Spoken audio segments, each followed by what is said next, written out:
Ariana Maddox and Katie Maloney strongly respond to their former chef after being sued. They filed an opposition and a separate trademark application for Something About Her, revealing plans to expand their sandwich shop.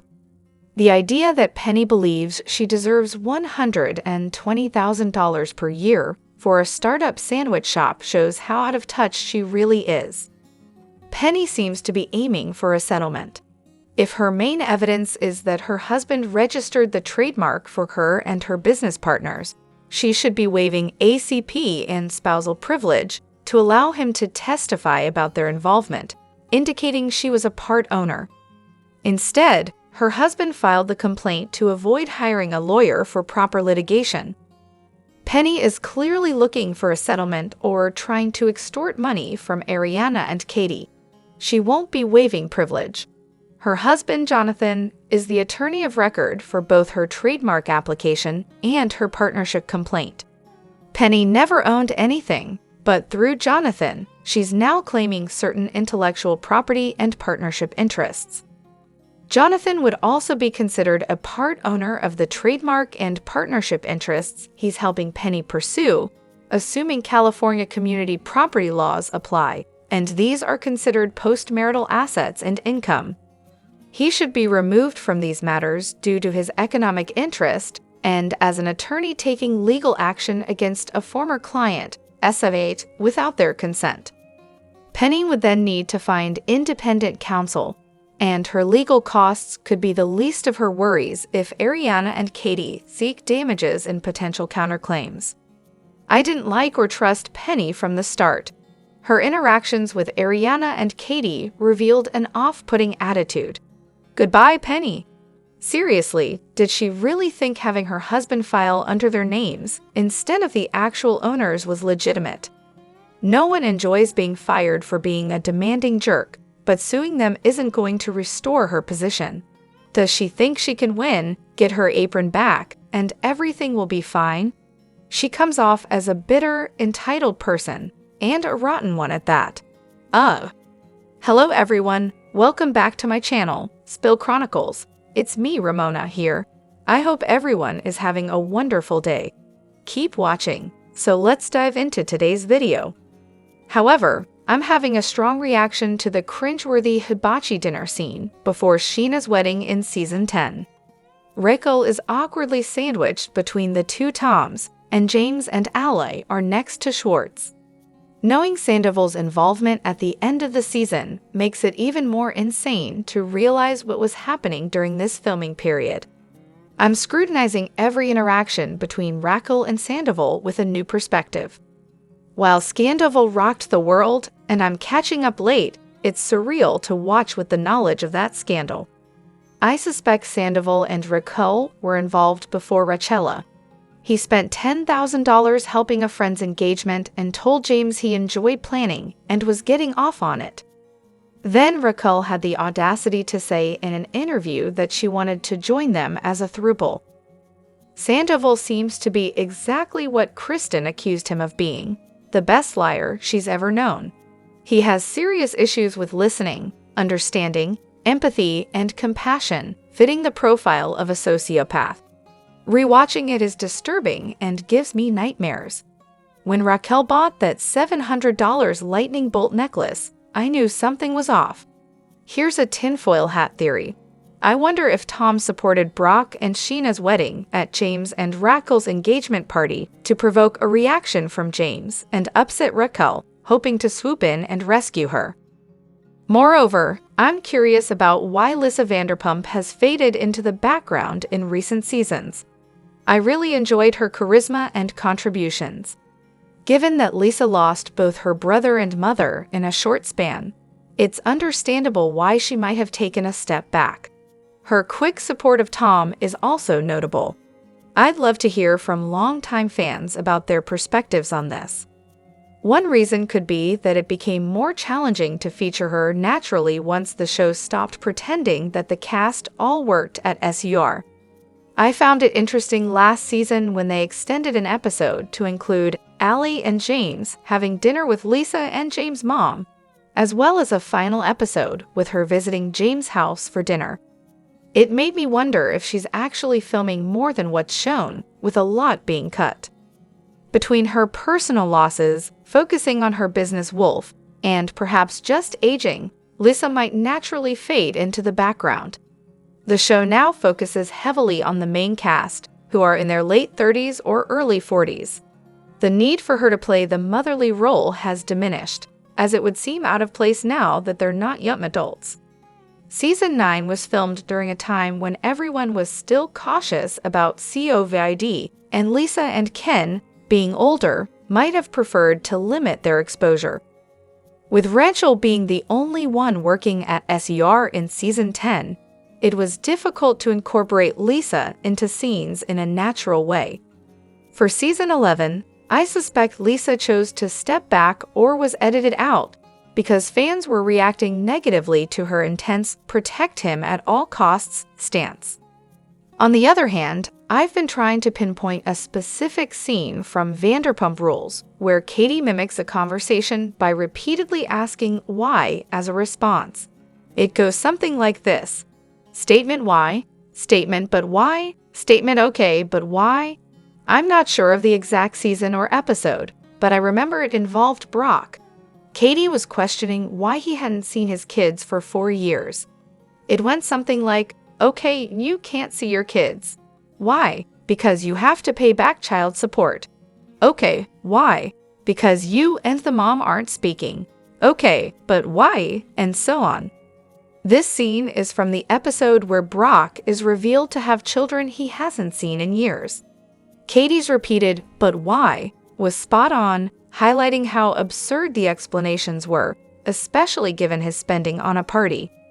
However, I know this is a Vanderpump Rules forum, but does anyone have a video or picture of Ariana's stunning slick-back ponytail with extensions that she recently wore?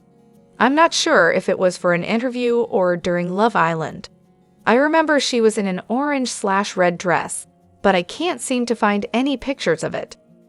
Try checking the Instagram pages of @Ariana, @LoveIslandUsa, and @CarlBembridgeHair. Ariana posts a lot of her looks there, and @LoveIslandUsa shared a weekly newsletter yesterday featuring all her show outfits. @CarlBembridgeHair, her stylist, also posted photos and videos on his Instagram and TikTok. Moreover, this might sound a bit out there, but I see Ariana potentially becoming the next Ryan Seacrest. With her rising fame from Love Island, it seems like her opportunities are just beginning. She's attracted a lot of attention to both Vanderpump Rules and Love Island. I could easily see her hosting Love Island, appearing on Broadway, and even running her own radio show or podcast. She might also juggle multiple hosting roles or venture into producing reality shows in the future. A great host is welcoming and can laugh at themselves, and Ariana has a knack for being a great confidant. Despite her Ice Queen persona, which she and Stassi embraced, Ariana hasn't been known for making self-deprecating jokes despite her comedy training. While she's a great fit for Love Island due to her initial fandom and ability to be a supportive presence, we should remember that she's still Ariana Madix, someone who is quite shy and might not seek overwhelming fame.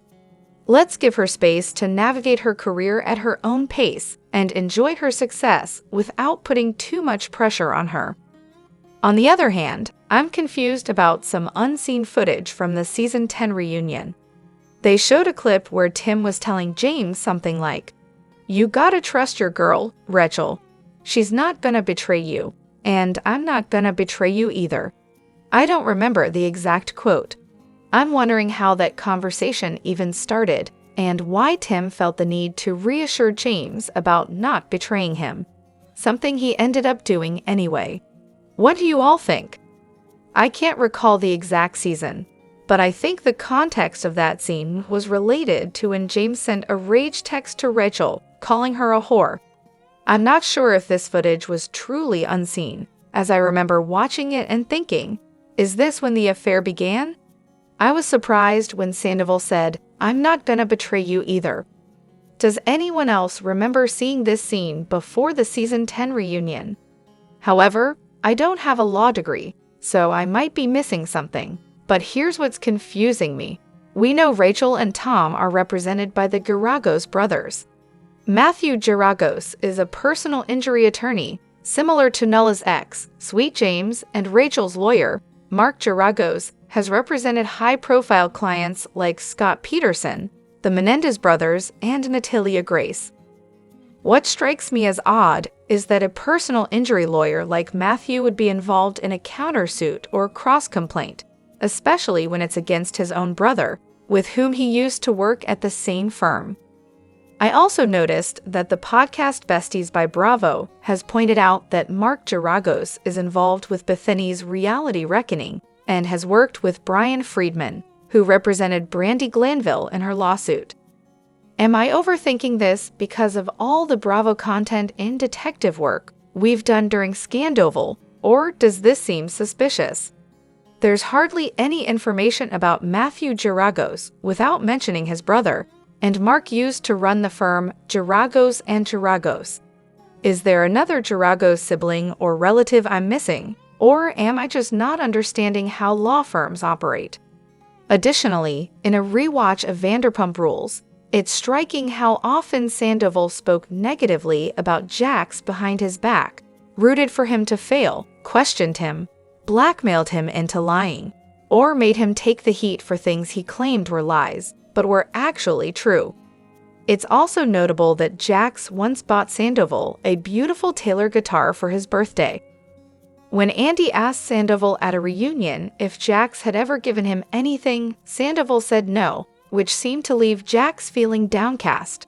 Despite their moments of camaraderie, like the laughs with Tom and Tom, Sandoval's most genuine conversations appeared to be with Peter.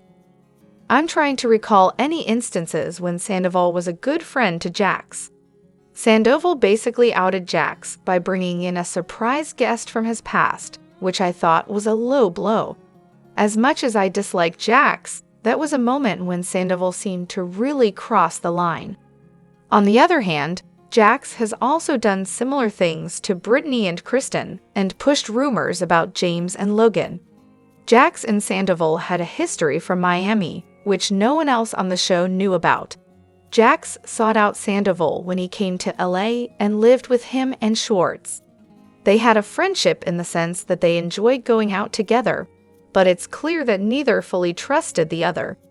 It always seemed to me that Sandoval was jealous of Jax.